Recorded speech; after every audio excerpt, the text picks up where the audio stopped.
श्री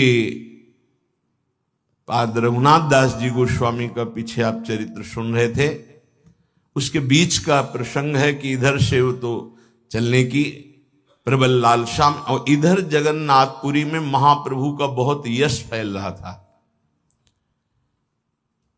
और वो फैलते फैलते काशी पहुंचा यश, क्योंकि वो यश जैसे वायु प्रवाहित होती है ऐसे बिस्तरे सब जग विमल कीरति, अद्भुत।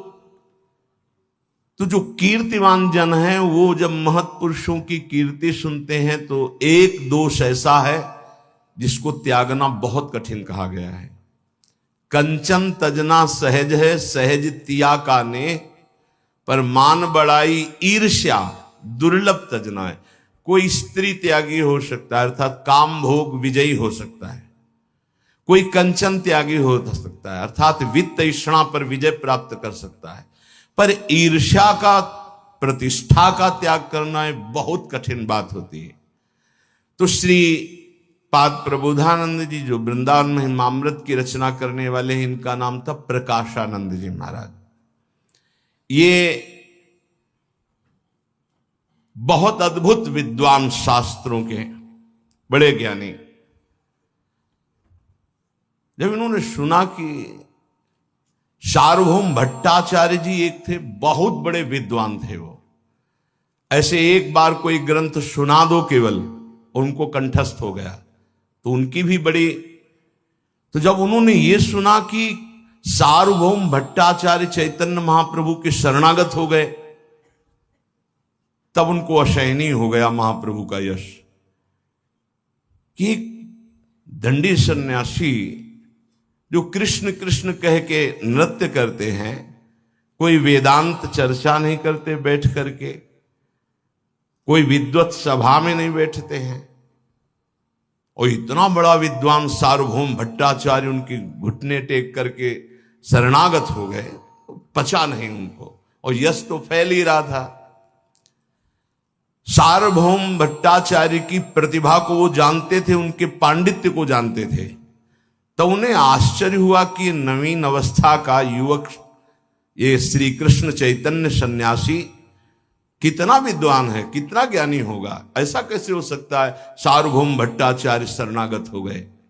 यहां ज्ञान शरणागत नहीं करा रहा, यहां प्रेम करा रहा है, जो भगवान को भी अधीन कर, ये तो भगवान ही है। और ये सन्यासी वेदांत को कुछ समझ नहीं रहा है। क्या है? प्रकाशानंद जी के हृदय में प्रश्न उठ रहा है। वो बड़ी अद्वैत वेदांत निष्ठा के पारंगत विद्वान थे प्रकाशानंद जी, पर कहीं न कहीं उनके हृदय में सरसता थी। ये बड़ा सूक्ष्म ज्ञान का विषय है कि जिसे हम महत्व देते हैं उसको यदि हम कर नहीं रहे होते तो द्वेष हो जाता है, निंदा करने लगते, पर अंदर महत्व होता है। अब वो एक श्लोक लिखा और कुछ भक्तों के पास उस श्लोक पत्र को दिया और कहा जगन्नाथपुरी जाओ और चैतन्य, श्री कृष्ण चैतन्य सन्यासी को हमारा श्लोक देना। पहला, यत्रास्ते मणिकर्णिका मलहरी स्वदीर्घिका दीर्घिका रत्नम तारक मोक्षदम मृत तनो शंभु स्वयं यच्छति एतत्वद्भुतमेव यत् सुरपुरान् निर्वाण मार्ग स्थितान् मूढ़ोन्यत्र मरीचिकासु पशुवत् प्रत्याशया धावती। बहुत कड़ुआ श्लोक लिखा। जिस स्थान पर मरण कर्णिका कुंड है, पाप ताप हारणी स्वदीर्घिका भगवती भागीरथी गंगा है, और क्षुद्र जीवों को भी परम पद मोक्ष पदवी प्रदान करने के लिए शूलपाणी भगवान शंकर विराजमान है, ऐसे परम पावन काशी को छोड़ करके मोक्ष पदवी जहां नीचों को भी प्राप्त हो जाती है, तो मूर्ख लोग ही पृथ्वी में पशु के समान अन्यत्र भटकते हैं। ये बड़ा आश्चर्य है। ऐसा लिख के महाप्रभु के लिए भेजा। जब वो नीलाचल पहुंचे, महाप्रभु को प्रणाम किया और प्रकाशानंद जी का पत्र दिया। धैर्य की मूर्ति, प्रेम की मूर्ति, इन शब्दों का क्या प्रभाव। महाप्रभु ने बहुत प्रसन्नता पूर्वक पत्र लिया और पढ़ा और हृदय से लगाया, मुस्कुराए। सार्वभौम भट्टाचार्य जी बैठे थे, उन्होंने कहा प्रभु देखने की अनुमति है, पत्र में क्या है। प्रभु ने कहा देखने की नहीं, सुनाने की भी है, सबको सुना दीजिए, महात्मा का आदेश है, बहुत बड़ी बात कही है। स्वरूप दामोदर खड़े हुए, विद्वता की वो भी मूर्ति थे। श्लोक देर नहीं लगा, सबको अर्थ समझ में आ गया कि क्या। श्रीपाद प्रकाशानंद जी के पांडित्य की प्रशंसा करते हुए चैतन्य महाप्रभु ने कहा वाह धन्य है, बहुत सुंदर। पर उन भक्त से कहा तुम वापस जा ही रहे तो एक श्लोक हमारा भी दे देना। महाप्रभु चैतन्य देव ने इस श्लोक उत्तर में भेजा, घरमांभो मणिकर्णिका भगवतः पादाम्बु भागीरथी काशीनाम पतिरर्धमेव भजते श्री विश्वनाथा स्वयं। एतस्यैव हि नाम शंभु नगरे निस्तारकम तारकम तस्मात् कृष्ण पदाम तस्मात् कृष्ण पदाम्बुजम भज सखे श्रीपाद निर्वाणदम। तुम जिस मणिकर्णिका की बात कर रहे हो तो जिनके पसीने से उत्पन्न हुआ है मणिकर्णिका कुंड, जानते हो कौन है? श्री कृष्ण है। धर्मांभु मणिकर्णिका भगवता पादाम्ब भागीरथी, और जिन भगवती भागीरथी गंगा की महिमा तुमने लिखी वो जानते हो कौन है? श्री कृष्ण के चरण धोवन चरणामृत, जिसे तुम्हारे महादेव सिर पर धारण करते हैं। काशीपति भगवान विश्वनाथ, जिनके आधे अंग से सामर्थ्यवान है। काशी नगरी में जो तारक मंत्र देते हो हमारे श्री हरि का ही नाम है। जो माथे पे गंगा विराजमान की उस श्री कृष्ण का चरणोदक है। और मोक्षाधिपति त्रिभुवन में श्री कृष्ण को कहा गया है प्यारे श्री कृष्ण के चरणाम भोज का चिंतन करो, उन्हीं के चरणारविंद का आश्रय लो, तुम्हारे हृदय में मोक्ष सुख भी लघु लगने लगेगा। महाप्रभु ने श्लोक भेजा।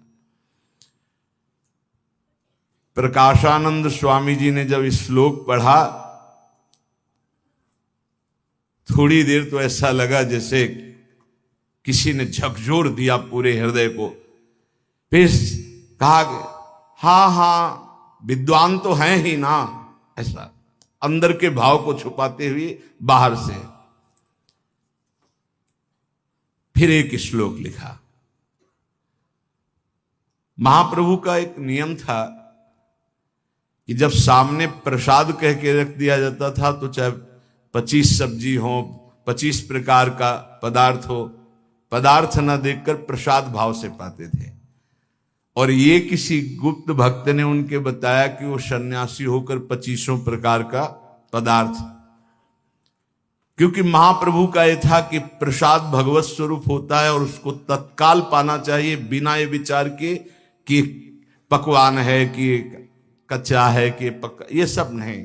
भाई हम तो अमुक अमुक पदार्थ हमें अनुकूल नहीं पड़ता, वहां नहीं, तत्काल थोड़ा थोड़ा सब कुछ प्रसाद है भगवत स्वरूप।